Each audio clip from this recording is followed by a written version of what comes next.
Okay, everybody, are you ready for some bright colour?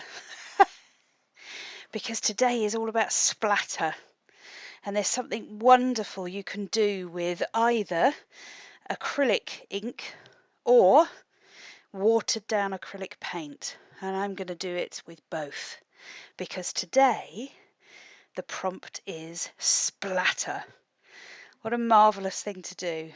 And I want to take you on a little bit of an experiment so that you can decide your favourite way to splatter paint. This is some of that metallic paint that I bought from a site that rhymes with emu, and I'm blending it with some water. And I want to tell you that every single time you use it, if you do indeed do that, or any metallic paint, when you've watered it down, you must mix it every time you use it. And that goes the same for all acrylic paints. If you're going to water them down and really use them in a watered down version, every time you come to use them, you need to just stir that water, make sure the paint pigment pops up to the top. So, first experiment, piece of paper on the bottom, lots of doubles of acrylic ink in this case, and then I'm going to put my metallic acrylic paint that I've watered down on top. You can do exactly this same experiment with just watered down acrylics. You don't have to have acrylic ink.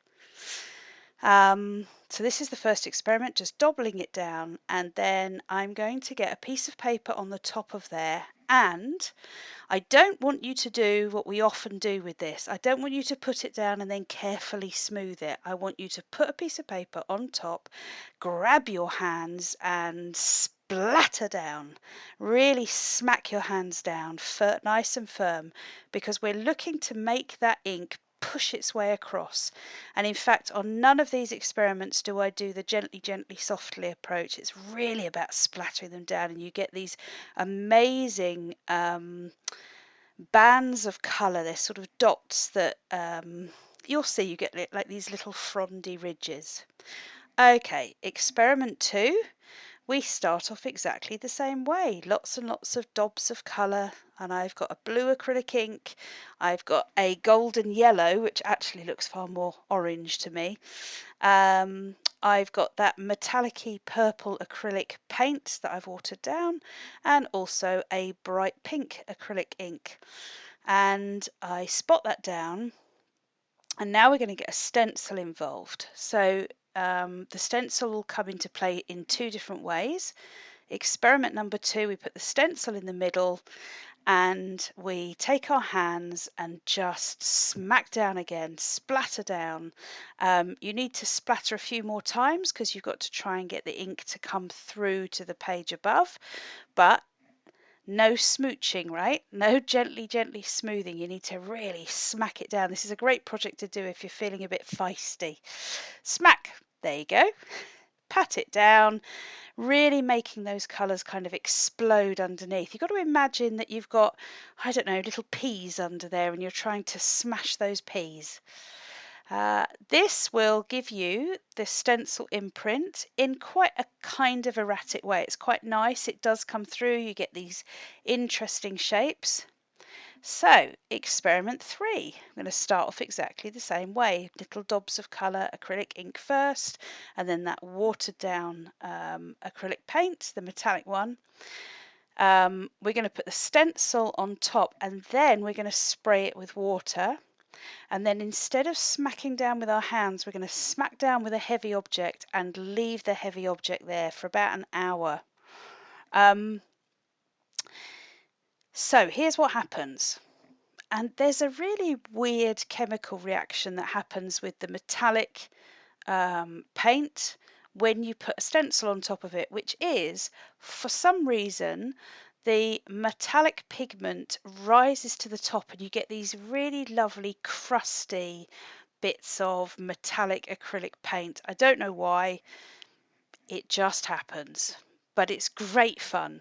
And when you take off your weight after an hour and you have a look at it, it should still be quite damp underneath. You don't want to leave it until it dries because then your paper will stick to each other. So, you know, if you've got a really hot day, you probably don't need to leave it for an hour. Probably 10 minutes will do. But heavy down, peel it off, and you get these wonderful bands of colour where your stencil is sort of imprinted into the ink. So here are the different experiments. That's the first one. That's just the ink down and smack it down splatter. That's the top and bottom. The second one is having the stencil in between and just splatting down through them. And then the third one is the one where we've watered the stencil after putting that ink down. You get two very different results. So then I'm going to use a splatter in a slightly different way. I have watered down a black acrylic paint. I take one finger, the non-dominant finger, and I bash my paintbrush on top of it. That gives you a concentrated splat on your page of black. I then take a piece of paper and smack down on top of that black just to make that splatter. Dry it all off, choose my pebble shape, give it a bit of an outline using the watered down black paint in exactly the same way as I did yesterday, and that is today's pebble done. By the way, when you come to the photo at the end, because it was a sunny day today, I managed to take the photo outside, and that is its actual colour. You wait. Pretty zazzy. See you tomorrow.